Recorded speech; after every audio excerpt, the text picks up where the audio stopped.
jumps for the first time under saddle. So he tends to have a little bit more of a forward, fiery personality. So I have to keep that in mind and introduce him slowly. I've already done groundwork and leading him over the jumps. And I've done a lot of free lunging. So we're going to start super small. First time being introduced. He's actually technically my mom's horse, so I'm just doing training with him. About 13 hands tall. So I'm a bit tall on him, but I am still within the 20% rule that we follow in order to keep them all healthy. So you have him in a nice little snaffle. Keep him nice and light. Get up and turn. And I'm going to walk him straight over the jump and just let him have his head and walk over it. I'll see what he does. I have to be prepared for him to kind of over jump it, or not react, or try to say like, oh, I'm not doing that. You know, he might turn. Perfect. That was very good. So I have that jump kind of set up like almost like a raised ground pull, because I'd rather start too small than too big. I'm going to start trotting a little bit and work him up.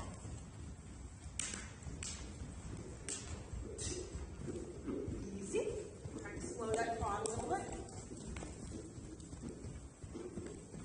Let him rest his head down. Soften over the top line so he's carrying himself a little better. Ask for a bit of bend in the inside. Grab his shoulder. Outside rein, and now I'm going to trot him over the jump. We have a little bit more of a consistent pace. Good boy. Good boy. And boom. I need to tighten my girth so I don't slide off.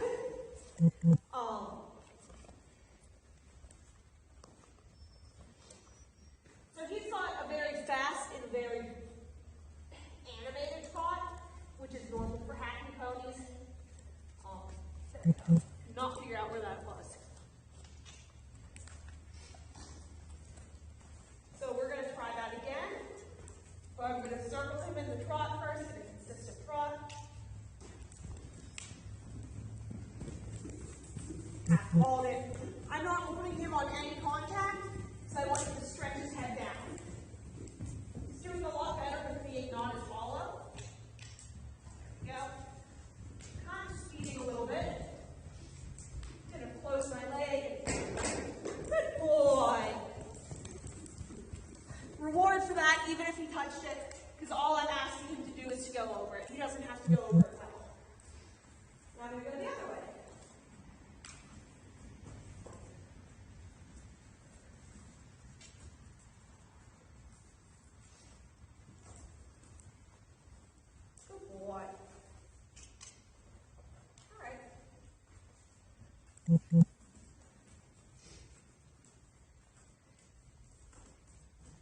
Yeah.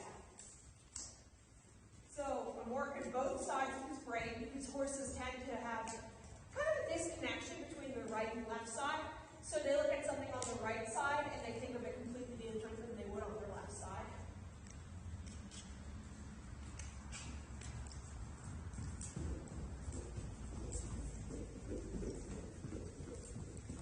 I usually start on the left side of things because about 80% of horses are left side dominant. Trying to let him stretch his head down.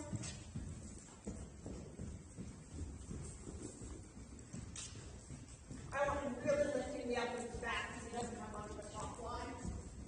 Then, good boy! Good boy! Let's do it again. He can be a little bit tough to stay with because he is so small and he has a kind of varying trot because he's not very consistent with it. Good boy.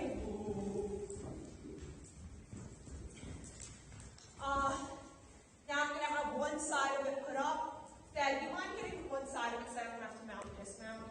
Yeah, we want up. Just put up one side. Either side, you don't care? Either side. I just want to go a little bit at a time. So he seems to be doing better this direction, even though most horses are better on their left side. So we'll stick with this direction. Now that it jumps up a little bit, I'll let my dad get out of the camera, because he doesn't want to be on film, I guess. So at this point, I've already done a good amount of flat work with him. He knows how to control his shoulders. There we go. He knows a slight bit of lateral work, which is like sideways work, and he's carrying himself well. Well, it's not perfect yet. I try to get the horse to stretch down and be like a loose little noodle before I work on too much in the way of collection, which we're still in the loose noodle part, which he's doing a lot better at. He used to be a lot more high-headed and all up. There we go. Practice for diagonal. Goodness gracious. Good boy! Ooh. I bump off his back. There we go. I go into a 2-point a little bit before and a little bit after the jump. Typically, if you're riding a schoolmaster, you wouldn't let the horse come to you. But this is a bit different because I want to just get off his back and let him do whatever he wants. So now we're going to try the other direction. And we'll put the other side up, practice a couple times then, and then call it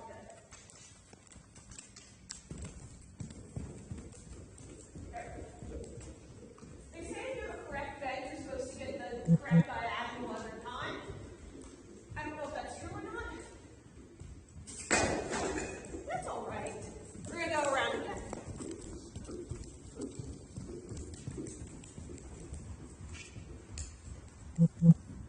Trying to be as light as I can on his back.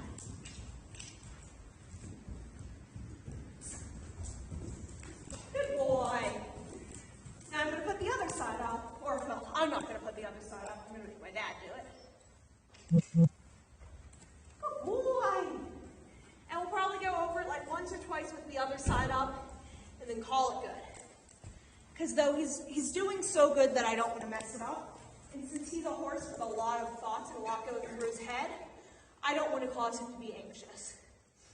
My whole goal with him is keeping this relaxed and easy so he forms a positive relationship with jumping in the future. I'd love for him to be like a bit of a hunter pony. We're just going towards it at the trot because he's still working on his canter, and also trotting jumps is better for them a lot of the time. It kind of helps them sit on their hind a bit, especially when they're learning. Because then you also don't have to worry about the whole canter stride thing. Best thing you can do when you're getting a horse to learn is let the horse do its own thing. That goes with like free jumping and then lunging. I'm on his back. Good boy. Perfect. And move. Give him a little pat, let him have a quick break, quick breather. And we'll go at it again. I'm not trying to get him to be moving perfect over the jump. I'm just trying to get, like I said, a positive relationship with the jump. That's all that matters to me.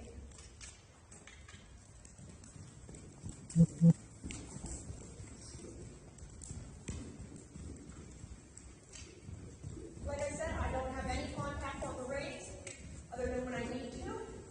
There we go. I'm not asking for him to collect. I'm asking him to move in whichever way he finds the most effective. And move. Now it seems to be jumping better to his right, but he bends better to his left. So let's see if that holds true.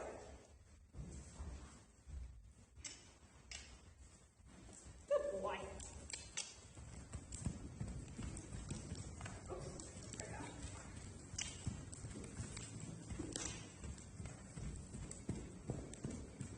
Almost done though.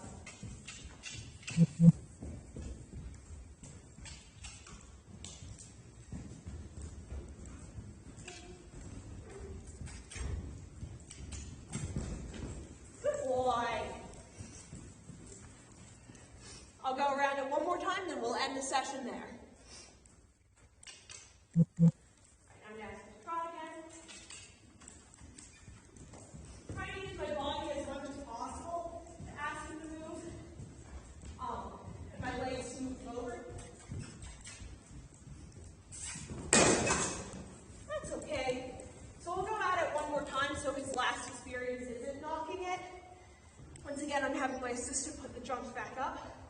The little trot gets me out of breath, huh? I'm using very light jumps for him, so whenever he does knock them, it shouldn't hurt him. They're like PVC jumps, which some people don't like because they can break and splinter. I've never had it happen, but I can see where that could be a concern. So we're gonna go make a circle first in the trot, getting him nice and forward and moving well, and then I'm gonna get him back to the jump. So every horse's first jumping experience is gonna be a little bit different. He was an Amish horse, so he's most comfortable in the trot.